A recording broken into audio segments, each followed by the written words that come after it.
आज का हम लोग का पहला प्रश्न है, संख्या इतना और इतना का एलसीएम यानी लघुत्तम समापवर्तक क्या होगा, ये हम लोग को ज्ञात करना है।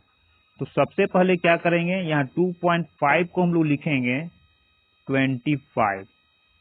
अब दशमलव के बाद एक अंक है तो यहाँ लिखेंगे एक के बाद 10। यहाँ हम लोग का हो जाएगा 175। दशमलव के बाद 3 अंक तो एक के बाद 3 जीरो हम लोग बैठा देंगे। अब इसको हम लोग सरलतम रूप में पहले यानी सरलतम भिन्न में इसको पहले बदल लेंगे। तो 50 25 हो गया, 5 दूना 10, 25 7 से 175, 25 चौक 100, जीरो उतर गया। पूछ रहा है एलसीएम, जो पूछेगा ऊपर वाले का वही हम लोग निकालेंगे। तो एलसीएम निकालना है तो ऊपर वाले संख्या का एलसीएम निकालेंगे। 5 और 7 का एलसीएम आएगा 35, लेकिन नीचे वाले दोनों संख्या का हम लोग मौसा निकालेंगे। ऊपर वाले का एलसीएम और नीचे वाले का एचसीएफ। तो 2 और 40 का एचसीएफ निकालेंगे तो आ जाएगा हम लोग का 2। अब 2 से भाग देंगे तो 17.5 हम लोग का आ जाएगा। तो एलसीएम कितना हो गया, ऑप्शन नंबर 3 17.5। हम लोग का अगला प्रश्न है,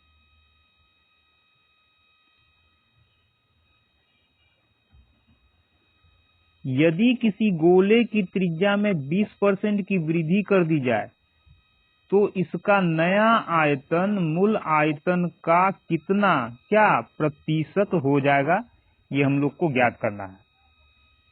त्रिज्या कितना हो जाए, पहले की तुलना में 20% बढ़ जाए।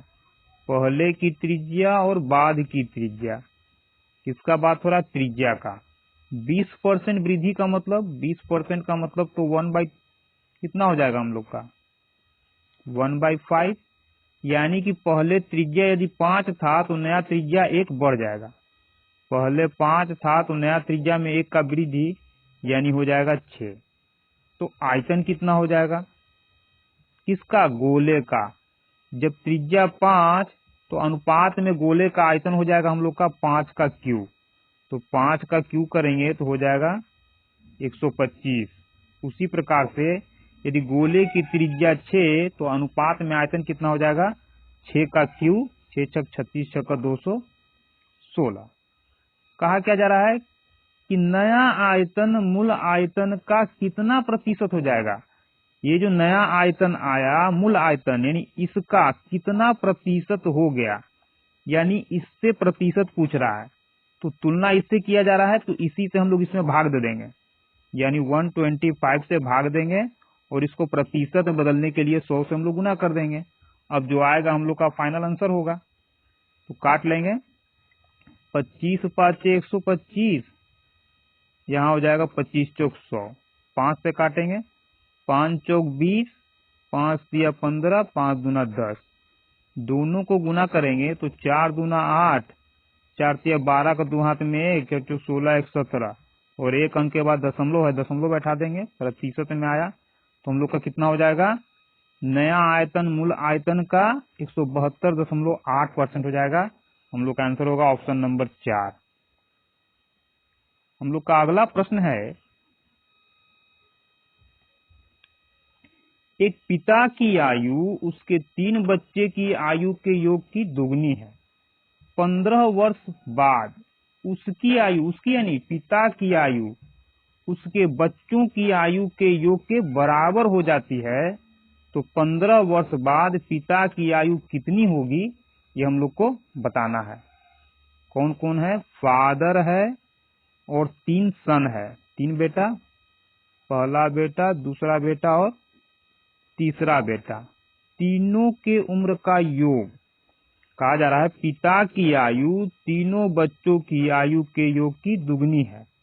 यदि मान लेते हैं, तुलना किससे किया जा रहा है, पिता की आयु का तुलना किया जा रहा है तीनों बच्चों की आयु से, यानी जो भी हम लोग मानेंगे वो तीनों बच्चों की आयु का योग मानेंगे पहले।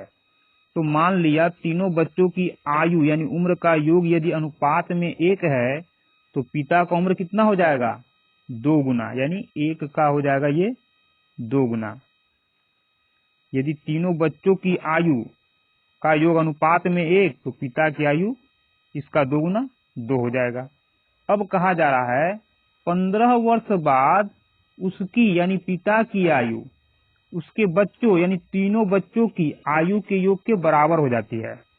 15 वर्ष के बाद पिता का जो उम्र होगा तीनों बच्चों के उम्र के योग के बराबर हो जाएगा। तो सबसे पहले ये देखेंगे 15 वर्ष के बाद पिता का उम्र होगा कितना। तो उसके लिए क्या करेंगे, सबसे पहले हम लोग इसमें एक्स लगा लेंगे अपने मन से, ताकि 15 वर्ष बाद के लिए 15 साल इसमें आसानी से हम लोग जोड़ सकें। तो 15 साल के बाद पिता का उम्र कितना हो जाएगा, 15 साल इसमें जोड़ देंगे। लेकिन पुत्र का उम्र कितना हो जाएगा, पुत्र का नहीं, पुत्रों की आयु।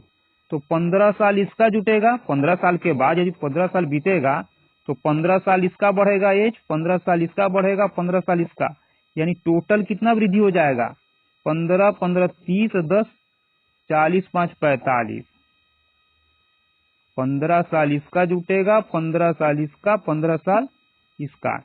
15 साल के बाद तीनों पुत्रों की आयु का योग हो जाएगा इतना और पिता का उम्र हो जाएगा इतना।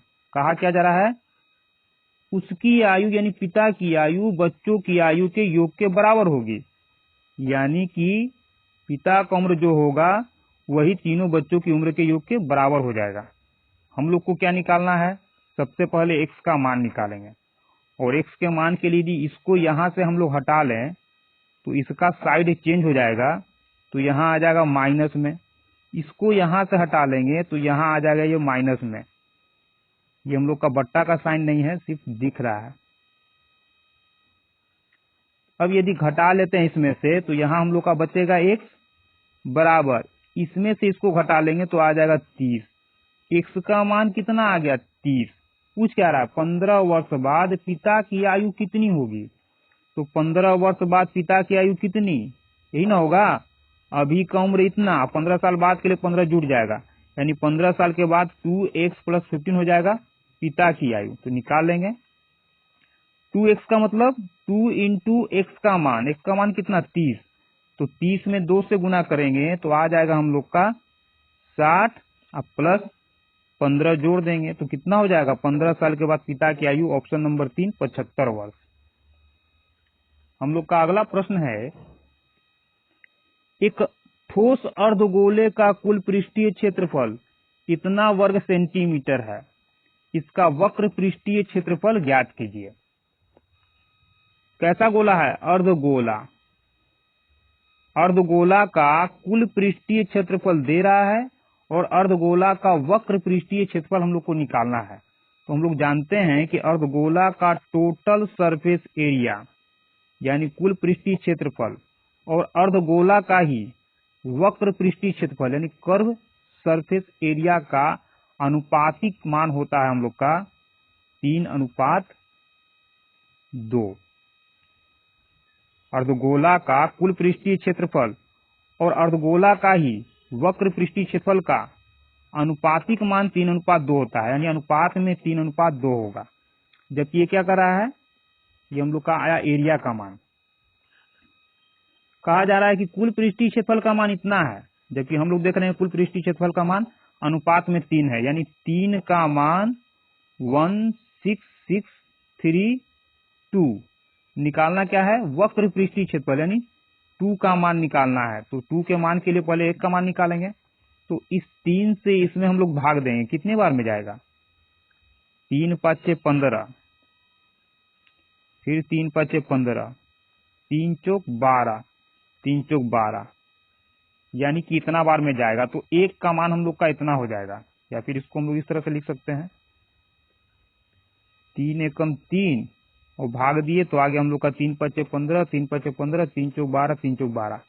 1 अनुपात का मान इतना, तो 2 अनुपात के मान के लिए 1 अनुपात के मान, यानी इससे हम लोग इसमें गुना कर लेंगे तो आ जाएगा हम लोग का कितना, 4 दूना 8, 4 दूना 8, 55 दूना 110, 2 अंक के बाद दशमलव, वर्ग सेंटीमीटर, सेंटीमीटर स्क्वायर, यानी कि अर्धगोले का वक्र पृष्ठीय क्षेत्रफल का मान कितना हो जाएगा, ऑप्शन नंबर 1 110.88 वर्ग सेंटीमीटर।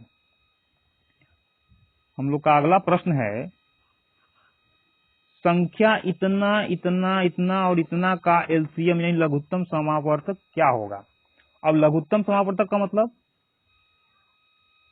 वह छोटी सी छोटी संख्या जो इन सभी से पूरी तरह से विभाजित हो जाए, यानी वह छोटा से छोटा संख्या कौन होगा जो 36, 54, 72, 96 से पूरी तरह से विभाजित हो जाए, वही हम लोग का एलसीएम होता है, यानी लघुत्तम समापवर्तक होता है।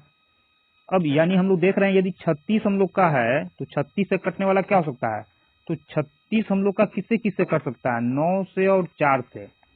जो भी ऑप्शन में हम लोग का 9 और 4 से कटने वाला होगा वो पॉसिबल है। तो सबसे पहले तो यहाँ हम लोग देख रहे हैं कि 4 से कटने वाला सब का सब है, यानी 4 से तो चेक करेंगे नहीं, 9 से। अब 9 के लिए चेक कर ले रहे हैं। 9 का मतलब क्या, दिए गए संख्याओं के अंकों का योग यदि 9 से कट जाता है तो वो संख्या भी 9 से कट जाएगा। तो 6, 4, 10, 10, 7, 17, 9 से नहीं कटेगा। 6, 4, 10, 9, 19, 9 से नहीं कटेगा। 6, 4, 10, 1, 11, ये भी 9 से नहीं कटेगा। यानी तीनों ऑप्शन हम लोग का फेल हो चुका है। तो एक ही ऑप्शन है, ऑप्शन नंबर 4, जो कि हम लोग का 9 से कटेगा, यानी कि हम लोग का पूरा जो है 54, 72, 96 से ये पूरी तरह से कट जाएगा। ऐसा इसलिए कहा जा सकता है क्योंकि 9 से 1 से लेकर 3 तक ऑप्शन में कोई भी संख्या हम लोग का 9 से कटने वाला नहीं है, यानी ये तो होगा ही नहीं। जब ये नहीं होगा तो हम लोग का चौथा ऑप्शन हो जाएगा।